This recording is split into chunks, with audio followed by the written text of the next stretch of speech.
যারা আওয়ামী ফেসিবাদ ছিল তারা কিন্তু এই হামলাগুলো করে বিশ্ববাসীকে দেখাতে চাচ্ছিল যে আওয়ামী লীগ সরকারই ভালো ছিল, এখন যে সরকার এসেছে বা যে বিপ্লব হয়েছে এটি আসলে একটি ভুল বিপ্লব। যারা সরকারের সুবিধাভোগী ছিলেন আওয়ামী সরকারের, তারা তাদের জায়গা থেকে সরে যান। আজকে এই বাংলাদেশে আসলে সংস্কার দরকার। আজকে প্রত্যেকটা সেক্টরে যদি আমরা সংস্কার করতে না পারি আমাদের জন্য কিন্তু কাল হয়ে দাঁড়াবে। কারণ দেখেন সব জায়গায় কিন্তু আওয়ামী লীগ দলীয়করণ করেছে, সচিবালয় থেকে শুরু করে প্রত্যেকটা সরকারি প্রতিষ্ঠানে, প্রত্যেকটা সাংবিধানিক প্রতিষ্ঠানে সংস্কার করতে হবে।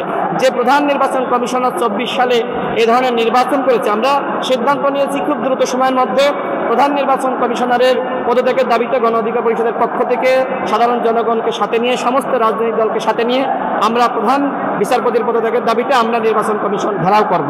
আজকে দেখেন শিক্ষার্থী জনতা তারা কিন্তু হাইকোর্ট ঘেরাও দিয়েছে।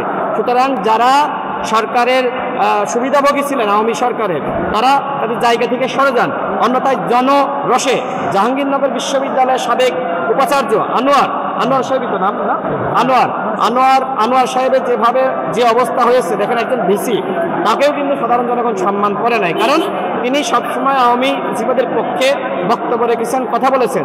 সুতরাং সেই জায়গা থেকে আমি মনে করি যারা আপনারা এই ফেসিবাদ তন্ত্রের রক্ষাকবচ ছিলেন আপনারা পদত্যাগ করেন এবং আপনারা নিরাপদে থাকবেন। কারণ আমরা ইতিমধ্যে দেশের জনগণের প্রতি, ছাত্র সমাজের প্রতি, সবার প্রতি, রাজনৈতিক দলের প্রতি আমরা আহ্বান জানিয়েছি যে আপনারা বাংলাদেশে অশান্তি সৃষ্টি হোক এ ধরনের আন্দোলন এই মুহূর্তে আমাদের আর প্রয়োজন নাই।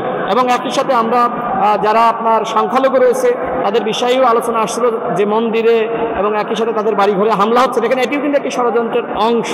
যারা আওয়ামী ফেসিবাদ ছিল তারা কিন্তু এই হামলাগুলো করে বিশ্ববাসীকে দেখাতে চাচ্ছিল যে আওয়ামী লীগ সরকারই ভালো ছিল, এখন যে সরকার এসেছে বা যে বিপ্লব হয়েছে এটি আসলে একটি ভুল বিপ্লব।